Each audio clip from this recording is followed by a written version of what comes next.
All right. Well, welcome back to the IWealth Podcast. And today we're talking about team versus individual, and in particular, how that works with a financial advising business such as yourself. You know, from knowing you a long time, and back in the day, it was just you. Right. You were a one-man band. That's right. And now you got all these people around you. Does that actually help us? Well, maybe I'm just lazy and want to I'm a master I've been If called. anyone's not lazy, it's you, Brad. I've been actually called the master delegator, so maybe it's just to delegate all that stuff out of there.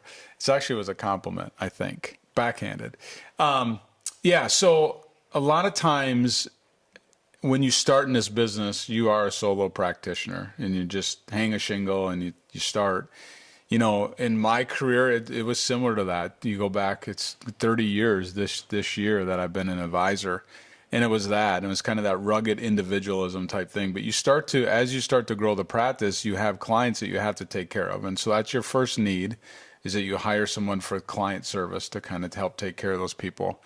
And then, you know, as you continue to grow, you want to add some ancillary services like, I want someone to help look through a tax return, not prepare taxes, but to look through it and just look at interest and dividends. And is there Roth conversion opportunities and different things like that?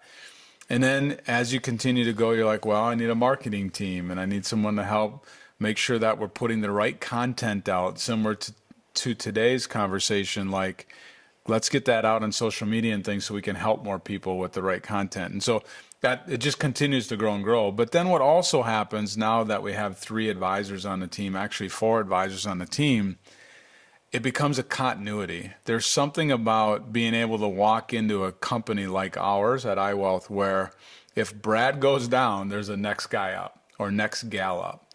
There's a team of people that are there to be able to take care of you if Brad's not there. Whether I'm out on vacation or hunting or injured or dead, you want to make sure that you have some, you know, something going on. Continuity of the service. Yeah. Right. Yeah.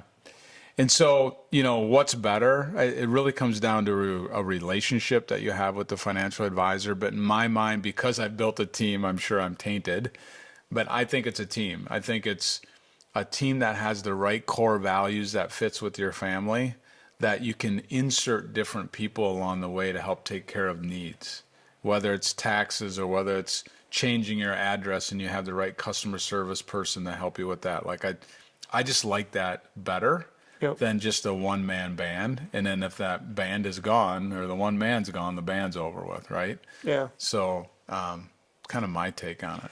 Do you feel like when you spread it out with a team that there's a little more of the specialty thing that's happening, or is the flip side of that where you get to be the one-man band and then you kind of know everything about that client, right?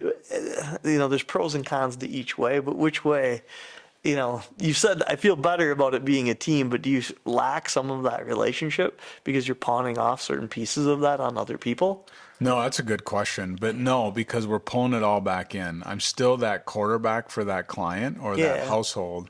But I might have somebody like JP on the team look at their taxes and run one of our tools to look at Roth conversions and then bring it back.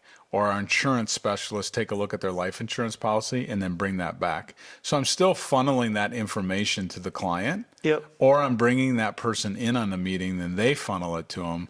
But I'm still that person taking care of the overall relationship of it. So by having a team, you get to basically have more information is basically what it is. Where if it was just you're so spread out, you put it with a team, the amount of information that you can bring into the situation is much higher. Yeah, and that's what you're telling me. Correct. And you have AI now that helps with some stuff. Maybe you can crunch some numbers and things.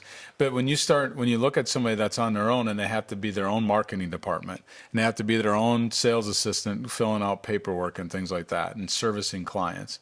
And then they're going to be the salesperson and help new business development. Like you just can't do it all. And if you do it all, you're just kind of a jack of all trades and master of none. So I think having, just live in a lane where you're really good and hire people around you that help you look good. And so, I mean, I compliment my team all day long. Like I hire people smarter than me, so I look smarter.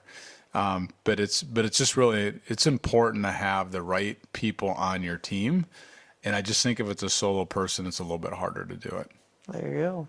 All right. Well, thank you so much for telling us a little bit about your team and kind of even where you came from a little bit of being the one-man band back in the day. That's right. So Yeah. we'll see you sooner rather than later back here on the IWealth Podcast. Thanks, Matt.